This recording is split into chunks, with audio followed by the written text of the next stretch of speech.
وعلى آله والقرابة والصحابة والتابعين التابعين لهم بإحسان إلى يوم الدين.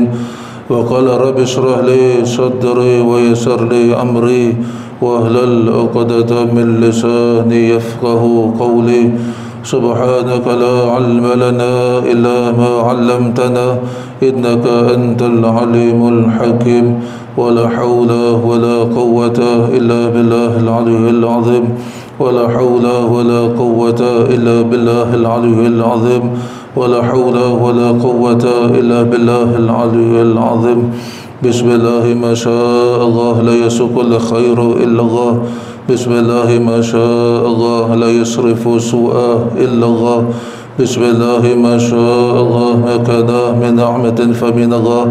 بسم الله ما شاء الله لا حول ولا قوة إلا بالله العلي العظيم. Amma ba'du.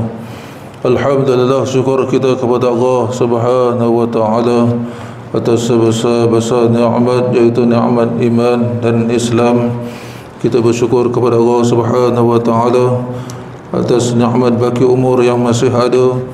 Kita bersyukur kepada Allah Subhanahu wa ta'ala atas nikmat lapang masa dan sihat tubuh badan yang Allah kurniakan kepada kita sebagai modal untuk kita mencari seberapa banyak bekal amal ibadah ketakwaan kepada Allah Subhanahu wa taala sebelum kita dijemput oleh Allah Subhanahu wa taala kembali kepadanya pada satu hari nanti.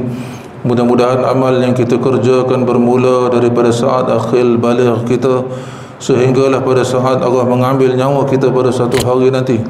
Mudah-mudahan segala amal ibadah kebaikan kebajikan yang kita kerjakan dinilai di sisi Allah Subhanahu wa taala sebagai amal yang soleh, amal yang bermanfaat di dunia maupun di akhirat. Amin ya Allah. Amin ya rabbal alamin. Wa qala al-musannif rahimahullah taala Syekh Abdul Qadir bin Abdul Muttalib Al-Mandili rahimahullah taala wa dafa'ana Allah bi 'ulumihi. Mudah-mudahan Allah beri manfaat akan beliau yang mengarang kitab, yang lebih-lebih lagi kita yang membaca mentelaah kitabnya. Manfaat fi darain, manfaat di dunia maupun di akhirat. Amin ya Allah ya rabbal alamin. Kita menyambung kembali salah satu daripada ilmu fardu ain, iaitu ilmu tasawuf, iaitu asas-asas bagi ilmu tasawuf, iaitu menggunakan kitab penawar bagi hati. Kita sampai pada bab yang kelima pada menyatakan sifat syukur, muka surat 199. Sebelum ini kita dah cerita pasal bab sabar. Malam ni kita nak cerita satu lagi sifat terpuji ataupun sifat mahmudah yang iaitu sifat syukur. Kalau kita injak ke belakang sikit, patah balik ke belakang sikit, muka surat 198 tu, sabda Nabi sallallahu alaihi wasallam, al-imanu nisfani. Iman tu ada dua bahagian ataupun dua nisfu, dua bahagian. Nisfun fi sabri, satu bahagian ataupun satu nisfu tu adalah sabar, sifat sabar.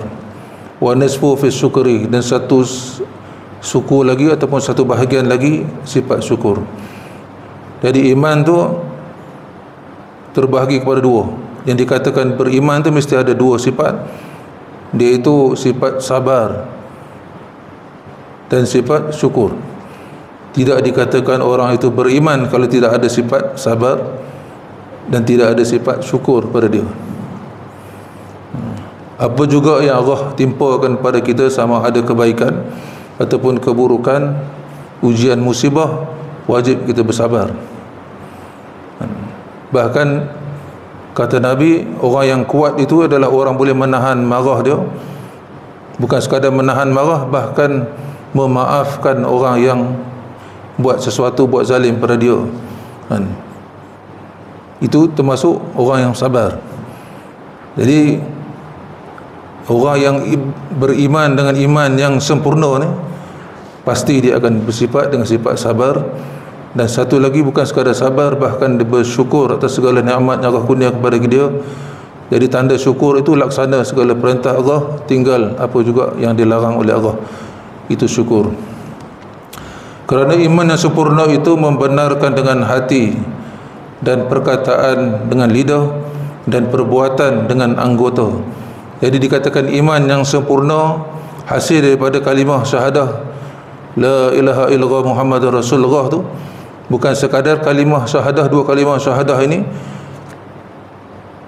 membenarkan ataupun mengucapkan dengan lidah sahaja, bahkan dibenarkan dengan hati tu apa yang diucapkan, dan tanda daripada ucapan dan juga benarkan di hati itu ialah melaksanakan dengan anggota. Itu dikatakan iman yang sempurna. Jadi iman yang sempurna tu hasil daripada dua kalimah syahadah tu melaksanakan, bukan sekadar dilapaskan di lidah, bahkan dibenarkan di hati apa yang dilapaskan, bahkan yang paling penting daripada itu ialah melaksanakan dengan anggota. Ini dikatakan iman yang sempurna yang membenarkan kalimah syahadah, akan dua kalimah syahadah. Maka orang yang menyempurnakan ketiga-tiga, bukan sekadar ucapan di lidah, membenarkan di hati dan melaksanakan dengan anggota sepanjang kehidupan dia. Sepanjang kehidupan dia duk main tiga-tiga benda ni. Lidah, ucap di lidah, membenarkan di hati, laksana dengan anggota tubuh badannya. Maka dengan kalimah syahid, dengan amalan yang dilakukan sepanjang hidup dia ni, sebati dalam kehidupan dia, maka insya-Allah dengan izin Allah kita boleh mati dengan ucapan terakhir kita atas kalimah la ilaha illallah Muhammadur Rasulullah. Man kana akhiru kalamihi qawlu la ilaha illallah dakhala jannah. Siapa di akhir kalam yang menyebut kalimah la ilaha illallah masuk surga. Jadi nak mengucap dengan kalimah syahadah di akhir kalam ni bukan dengan kekuatan kita, bukan dengan tenaga kita, bahkan dengan iman dan kehidupan dia memang dah sebati dengan kalimah syahadah. Maka di akhir kalam dia insya-Allah Allah izinkan dia untuk mengucap kalimah syahadah. Jadi iman yang sempurna tu hasil daripada membenarkan, mengucapkan di lidah, membenarkan di hati, melaksanakan dengan anggota tu terbahagi pula kepada dua. Iaitu yang pertama mengerjakan yang disuruh daripadanya, hasil daripada kalimah syahadah ni, maka Allah dan Rasul ni, perintah Allah dan Rasul ni, mengerjakan apa juga yang diperintah oleh Allah dan Rasul, itu dikatakan hakikat syukur. Jadi tanda syukur tu ialah laksana perintah, tinggal apa yang ditegah. Yang kedua meninggalkan yang dilarang daripada, maka iaitu hakikat sabar daripada maksiat.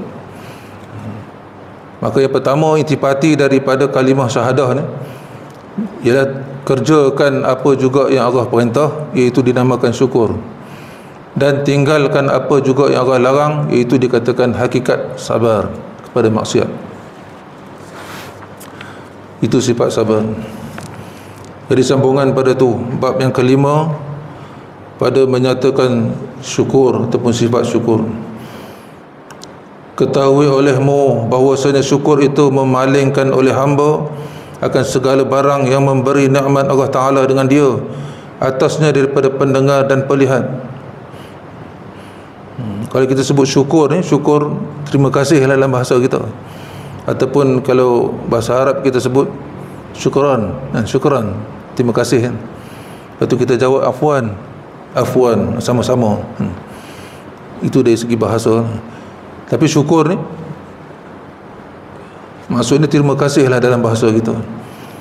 Jadi bersyukur kepada Allah ni maksud di sini, kata pengarang kitab, maksudnya maksud syukur tu ialah memalingkan atau menghalakan oleh seseorang hamba tu akan kita ni, menghalakan syukur itu akan segala barang yang memberi nikmat oleh Allah Ta'ala, atas nikmat-nikmat yang Allah bagi kepada kita, daripada sekecil-kecil nikmat sampai sebesar-besar nikmat kesihatan dan sebagainya. Nikmat yang kita rasa nikmat ni, sihat tubuh badan, harta benda dan sebagainya, nikmat-nikmat yang Allah bagi tu, halakan nikmat yang kita dah terima, yang kita dah ambil daripada Allah ni, akan halakan kepada pendengar, pada telinga kita. dan pelihat kita, mata kita, dan kaki tangan kita. Halakan segala nikmat kepada telinga kita, kepada mata kita, pada kaki dan tangan kita, dan lain-lain, dan akan anggota-anggota badan kita, kepada barang yang dijadikannya kerananya. Kita perhati tengok, apa sebab Allah jadikan segala anggota kita, telinga, mata, kaki, tangan dan lain-lain Allah jadikan tu, apa sebab? Seperti memalingkan ia akan pendengar. Contohnya, umpamanya kita halakan nikmat-nikmat yang kita makan, yang kita terima daripada Allah ni kepada pendengar ataupun telinga kita, iaitu dengan mendengarkan akan Al-Quran. Itu cara nak bersyukur atas nikmat telinga.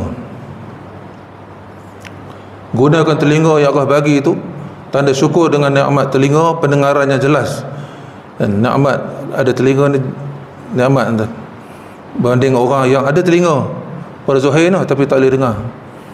Maksudnya telinga tu bukannya yang mendengar, bahkan Allah yang bagi mendengar. Sifat pendengaran tu tak ada. Walaupun telinga ada, tapi sifat pendengar tu tak ada. Allah tak bagi sifat, Allah tarik sifat pendengar. Jadi kita ada telinga, bahkan ada sifat pendengar tu, bersyukur kepada Allah.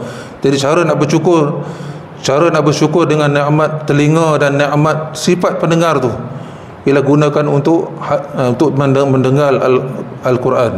Gunakan untuk mendengar Al-Quran ataupun mendengar hadis. Tiap-tiap hari pastikan kita baca Al-Quran. Al-Quran ni sekurang-kurangnya satu muka kita baca tiap-tiap hari. Bahkan lebih baik lagi kita baca. Kalau kita tak pandai baca, belajar cara membaca. Belajar cara membaca tu peringkat permulaan. Kita belajar membaca, kena huruf. Jadi bukan itu yang wajibnya, bahkan wajib kita belajar isi kandungan Al-Quran tu.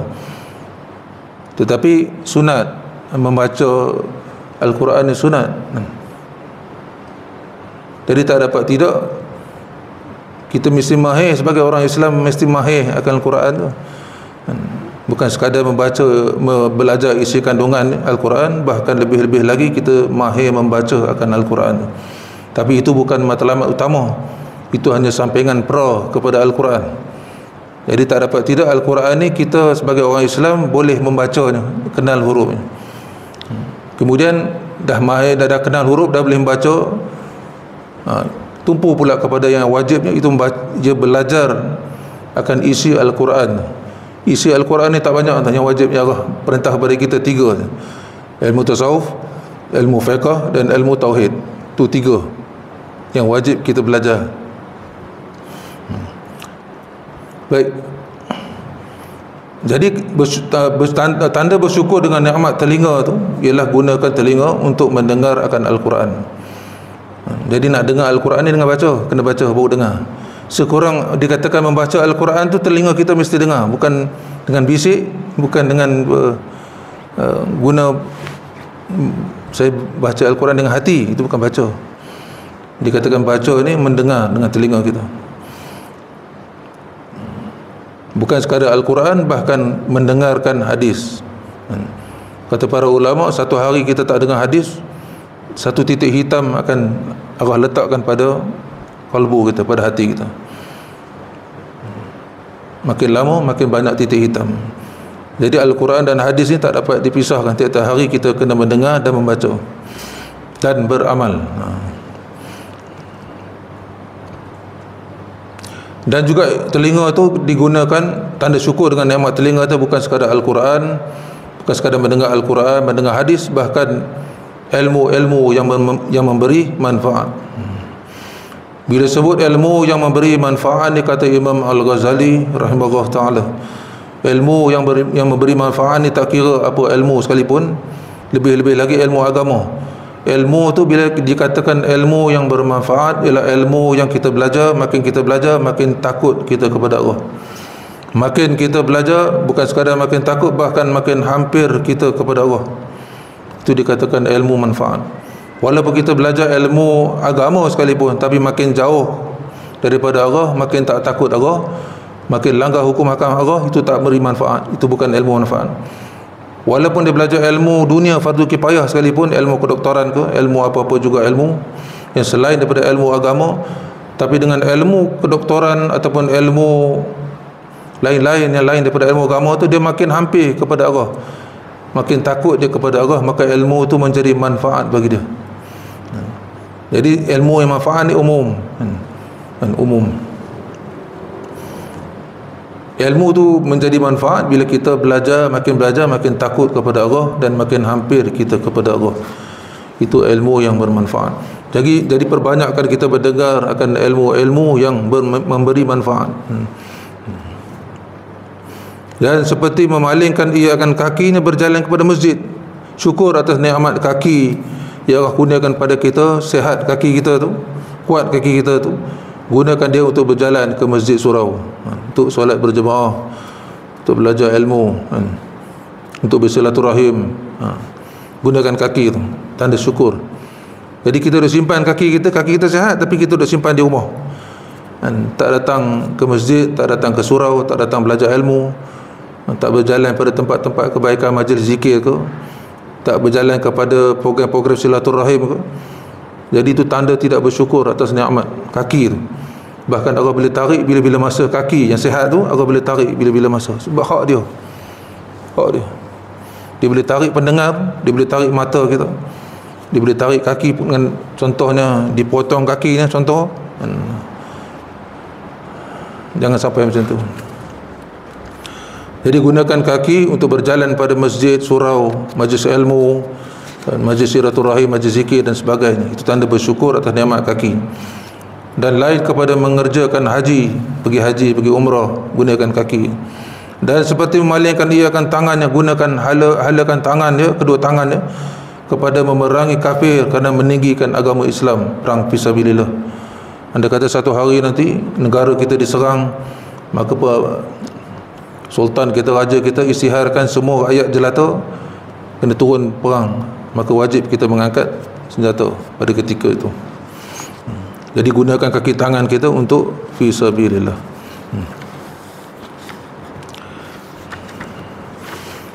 Dan bahawasanya syukur itu setinggi-tinggi pangkat.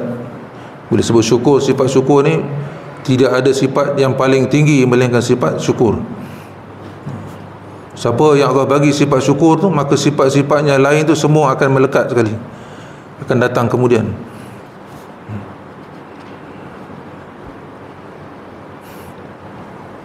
Jadi sifat syukur tu setinggi-tinggi pangkat, darjat tertinggi sekali. Lebih tinggi ia daripada sabar, lebih tinggi ia daripada sifat sabar, lebih tinggi ia daripada sifat zuhud, dan lebih tinggi lagi daripada sifat khauf, takut kepada Allah, dan lain-lain sifat. Dan lain-lain sifat terpuji itu tak boleh nak lawan sifat syukur. Sifat syukur yang paling tinggi sekali. Sebab apa? Kerana sifat syukur itu dimaksudkan akan dia akan diri, pada diri. Sifat syukur itu melibatkan diri kita, tubuh badan kita, diri kita keseluruhan tu, sifat syukur tu. Sedangkan sifat-sifat lain tu hanya maksud-maksud tertentu saja. Contohnya,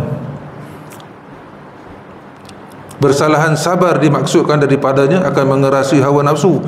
Bila kita sebut sifat sabar, maka tujuan nak bersabar ni nak lawan hawa nafsu yang jahat tu. Jadi dia ada tempat-tempat tertentu, iaitu tempat tujuan bagi sabar tu adalah hawa nafsu yang jahat. Begitu juga dengan sifat khauf, takut. Maka ia itu dimaksudkan daripadanya menghalaukan yang takut itu kepada segala pangkat yang dimaksud.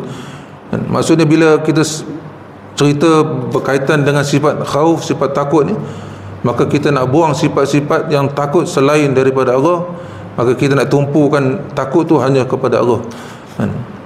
Ada maksud-maksud tertentu. Begitu juga sifat zuhud ni, dan bersalahan sifat zuhud, maka iaitu dimaksud daripadanya akan lari daripada dunia yang melalaikan daripada Allah Ta'ala. Sifat zuhud pun sama, ada tempat tujuan dia, iaitu nak lari daripada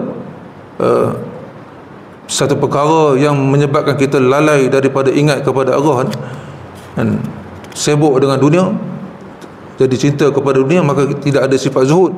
Jadi dengan sifat zuhud, kita tekan sifat zuhud ni supaya dunia yang melalaikan daripada Allah Ta'ala, daripada ingat kepada Allah tu akan dibuang, dicabut buang.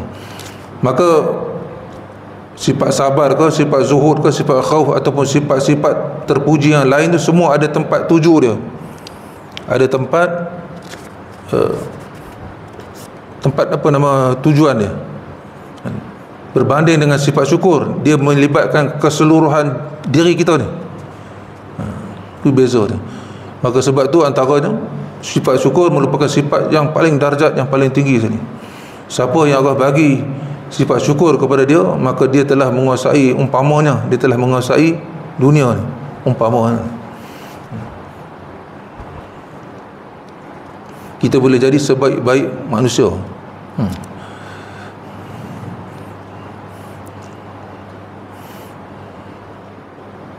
Maka kerana syukur itu dimaksud, maka sifat syukur itu dimaksud pada dirinya. Sifat syukur tu melibatkan diri kita tu, keseluruhan diri kita tu.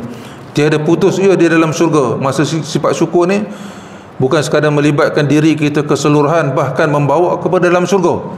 Sifat-sifat lain tak ada dah, sekadar di dunia, bahkan dia masuk dalam syurga dah tak ada. Tapi sifat syukur tetap kita bawa masuk ke dalam syurga. Dan tiada ada di dalam syurga itu khauf, zuhud dan sabar. Sifat-sifat lain walaupun sifat terpuji sekalipun tidak ada di dalam syurga.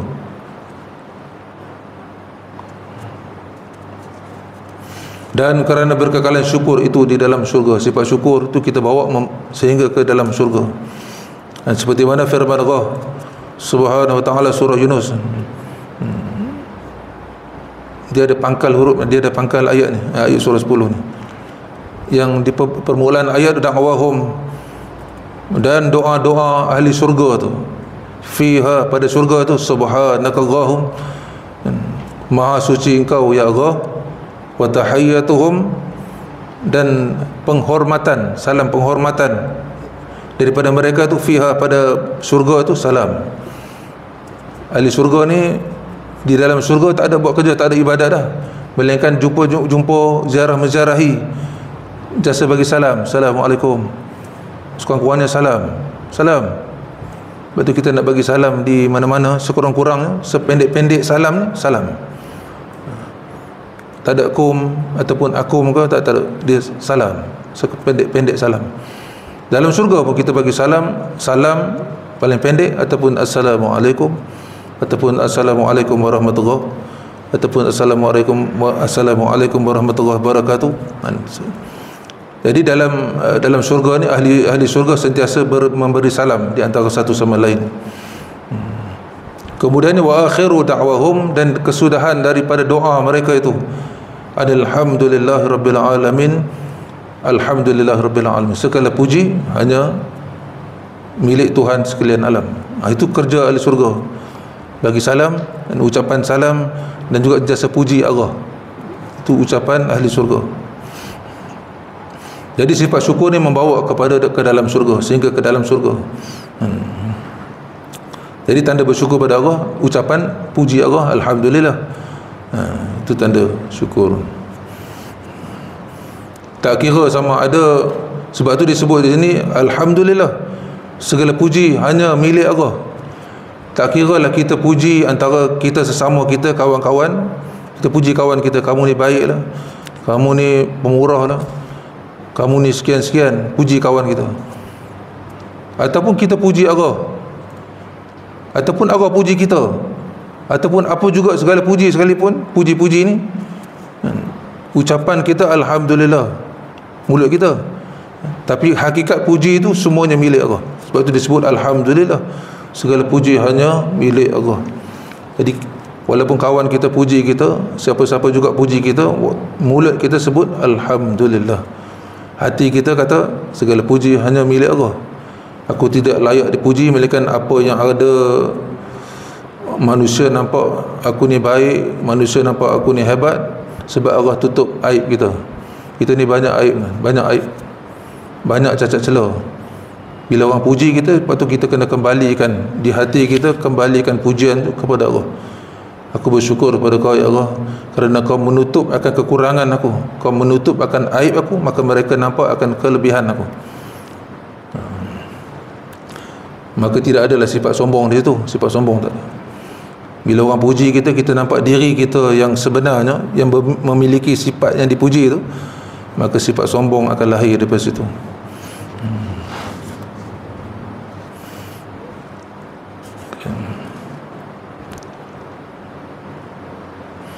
Surah Yunus ayat 10.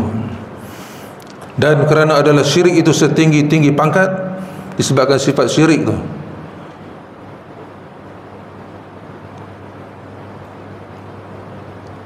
maka tidak ada yang banyak mereka yang sampai kepadanya. Disebabkan syirik, manusia ni buat syirik, disebabkan kita sifat syirik itu ada pada kita, maka kita tidak boleh sampai pada hakikat syukur tu.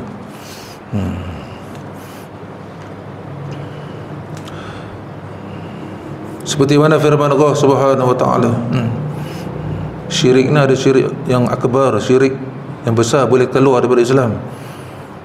Syirik asghar, syirik kecil, walaupun tak keluar daripada Islam, tapi berdosa besar.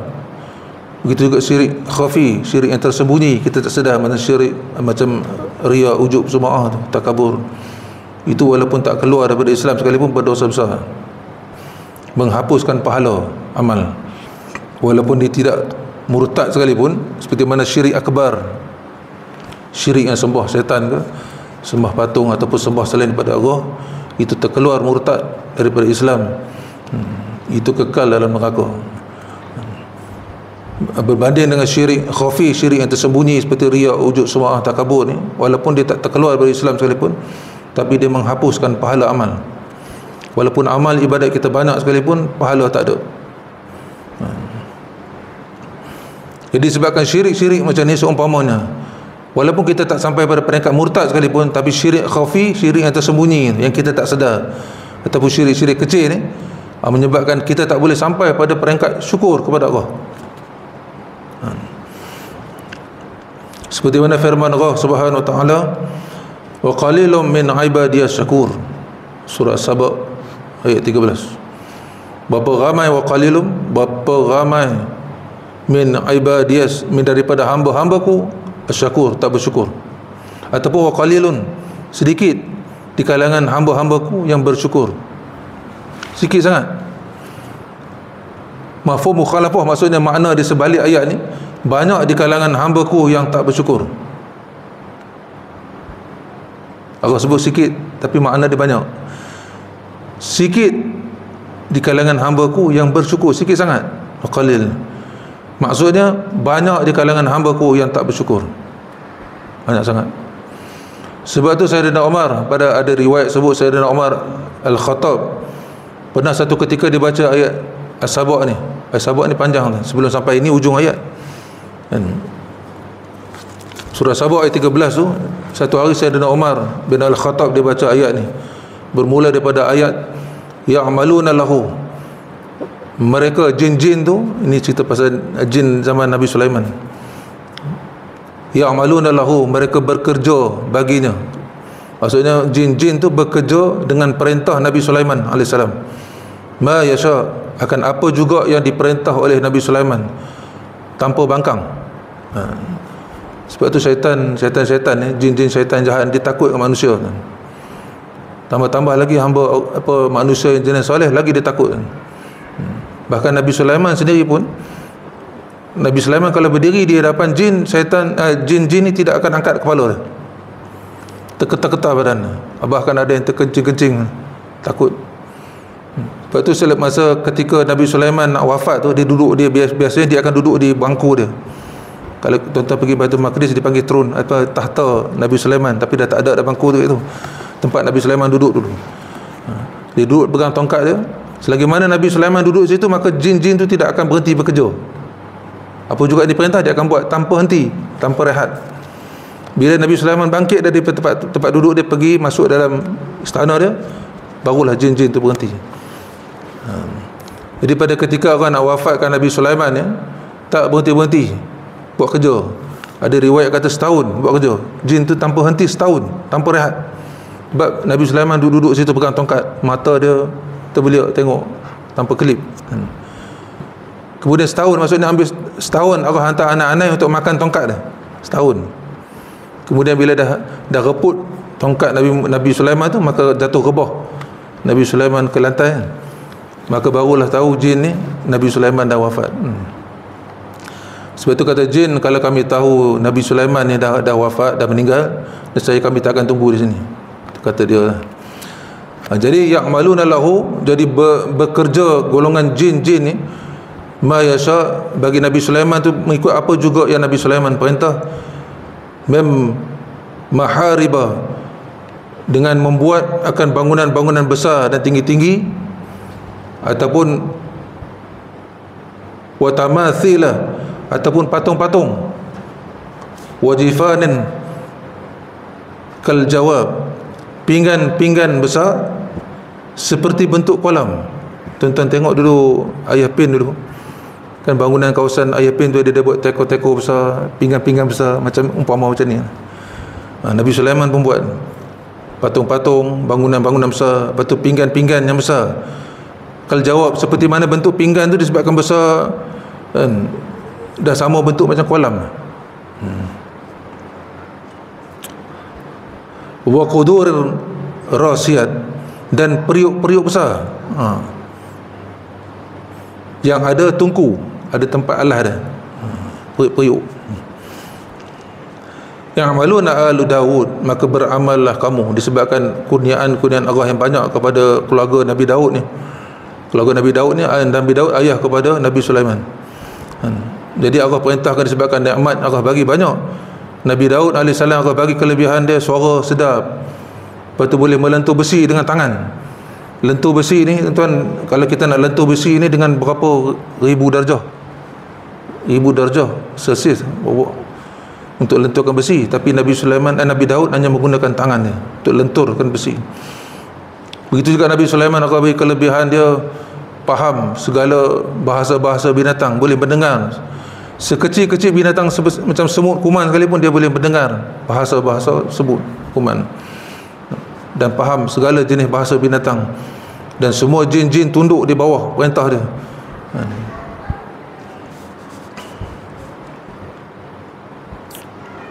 Jadi Allah kata ya'malun, beramallah kamu, wahai ala Daud, wahai ahli keluarga Daud, syukran, dengan bersyukur kepada aku, syukur atas nikmat yang aku bagi. Di hujung ayat tu, wa qalilum min ibadiyas syakur, dan sedikit sangat di kalangan, sebab Allah kata bersyukurlah pada aku, sebab terlalu sikit sangat di kalangan hamba-Ku yang bersyukur. Bila Sayyidina Umar bin Al-Khattab bila baca sampai hujung ayat 13 surah Sabah ni, maka dia menangis, tiba-tiba menangis di depan orang ramai, menangis dia. Kemudian dia pun doa, angkat tangan doa, Allahumma ja'alni minal qalil. Tuan-tuan boleh hafal doa. Allahumma ja'alni, ya Allah, jadikan aku minal qalil, daripada orang yang sedikit, golongan yang sedikit. Dia doa hasil daripada ayat ni. Allah sebut qalil, maksud sedikit sangat di kalangan hamba-Ku yang bersyukur. Maka Sayyidina Umar pun berdoa, ya Allah, jadikan aku daripada golongan yang sedikit ni. Jadi kemudian ada orang yang di situ tanya, wahai Amirul Mukminin, wahai apa nama Sayyidina Umar, Amirul Mukminin, khalifah, kenapa kamu doa macam tu, minta masuk dalam golongan sedikit ni?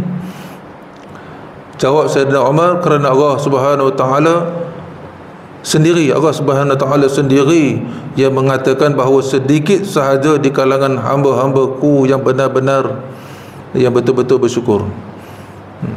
Maka aku ingin termasuk di kalangan golongan yang sedikit itu. Allahumma ja'alni minal qalil, Allahumma ja'alni minal qalil, jadikan aku di kalangan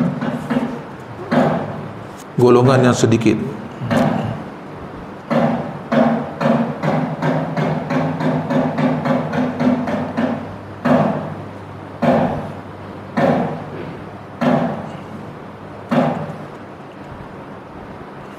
Ya.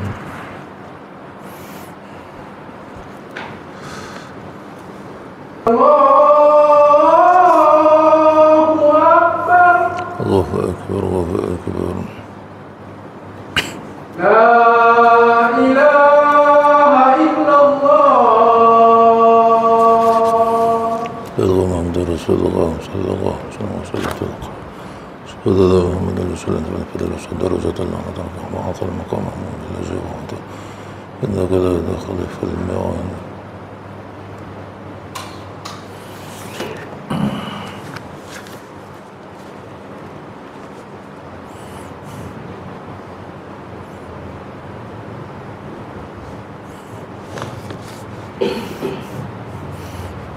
Sekian tuan.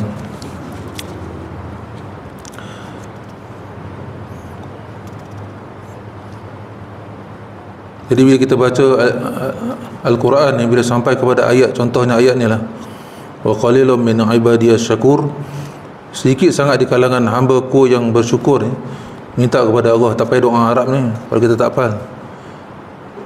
Sebab kita nak minta kepada Allah ni dengan hati kita. Kita nak bercakap dengan Allah bukan dengan mulut kita, tapi dengan hati kita.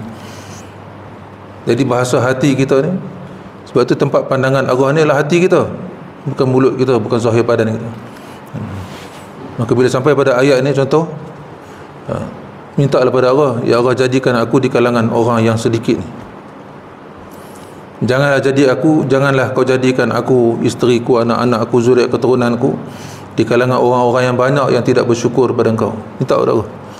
Lain-lain ayat pun macam tu. Sampai pada ayat azab api neraka contoh, ya Allah jauhkan aku, isteriku, anak-anakku, zuriat keturunanku daripada azab api neraka. Tak pada Allah. Itu baru dikata baca Quran. Sebab Al-Quran ni kalam Allah. Semua yang di dalam Al-Quran tu pasti akan berlaku.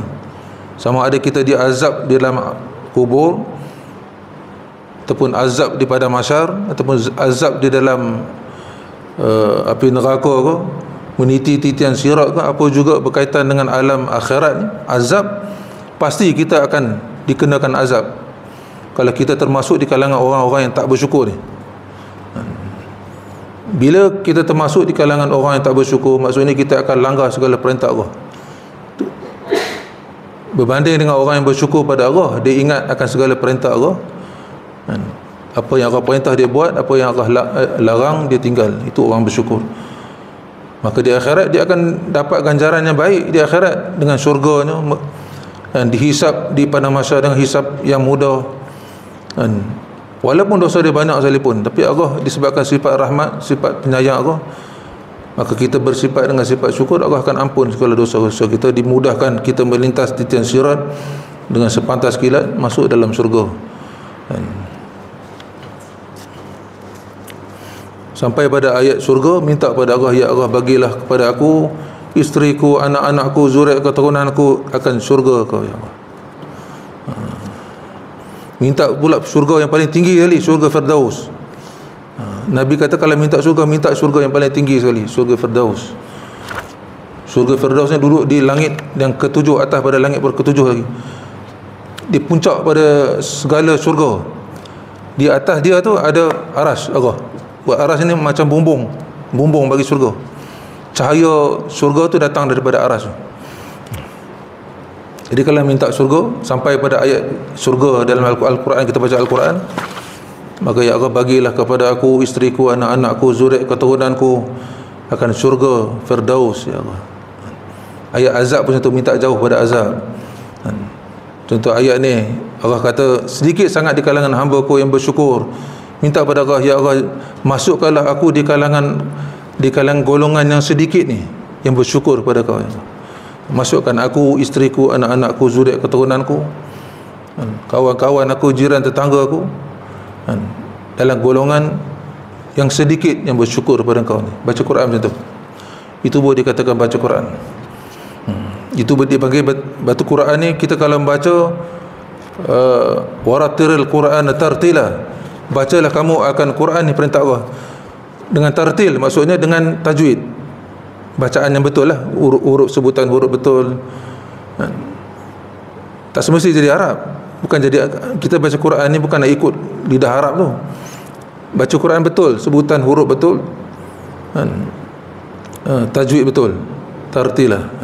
Lepas tu tadabbur, dengan tadabbur. Allah perintah baca dengan Quran dengan tadabbur. Afala yatadabbarun al-Quran, apakah tidak kamu membaca Al-Quran dengan tadabbur? Ini tadabbur. Kita Kita baca Quran macam tadi, kita baca bila sampai ayat azab minta jauh pada azab, sampai pada ayat syurga minta syurga, kan? Dan ayat qalilum, minta masuk dalam golongan yang sedikit yang bersyukur. Itu tadabbur. Jadi baca Quran ni dua perintah Allah. Tartil maksud dengan tajwid, dengan sebutan huruf betul.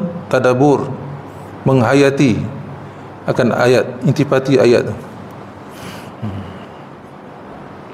Dan adalah syukur itu sebab bagi menambah Allah Ta'ala akan nikmatnya bagi mereka yang syukur. Disebabkan sifat syukur, taat segala perintah Allah, laksana apa juga Allah perintah, syukur atas segala nikmat disebut di sini, nikmat anggota-anggota. Contohlah nikmat anggota-anggota kaki, tangan, mata, telinga yang Allah bagi pada kita tu, kita bersyukur dengan nikmat anggota-anggota panca indera yang Allah bagi tu, maka Allah akan tambah lagi nikmat tu. Tambah di sini tambah keberkatan. Tambah keberkatan. Maksud nikmat tu diikat oleh Allah, Allah takkan tarik nikmat tu. Contohnya nikmat telinga, kan? Kita bersyukur pada Allah, Allah tambah keberkatan telinga kita tu, kita boleh bawa mendengar pada benda-benda baik, kan? Pendengaran kita jelas, kan? Tak ada sangkut-sangkut, tak ada kata apa ada masalah pendengaran kita. Allah tambah keberkatan. Allah tak tarik sifat pendengar pada telinga kita, contohnya.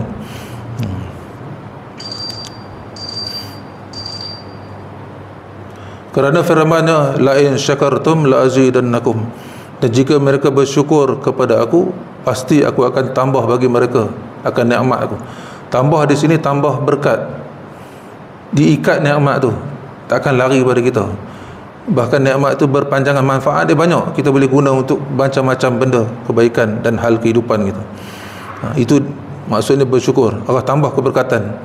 Sambungan ayat tu, wala in kafartum, dan jika kamu kufur akan nikmat aku, tidak bersyukur atas nikmat aku, inna azabi lasyadid, sesungguhnya azabku amatlah pedih. Azab di dunia pun Allah dah tarik keberkatan, berkat pada nikmat tu Allah tarik. Contoh nikmat telinga, Allah tarik pendengaran kita, pekaklah kita, tulilah kita. Jadi kita tak boleh guna untuk apa juga sesuatu pun, tak ada faedah. Telinga ada tapi tak boleh dengar, pekak ke, tuli ke, tak ada faedah. Itu satu azab di dunia tu. Bahkan lebih-lebih lagi orang tak bersyukur ni, walaupun dia dah ditarik nikmat dia, tapi tetap juga tak ingat pada Allah, tetap juga tak tunai segala apa perintah. Di akhirat dia lebih dahsyat lagi lah. Azab Allah amat pedih, bukan sekadar di dunia, bahkan di akhirat. Allah alam, putih tu.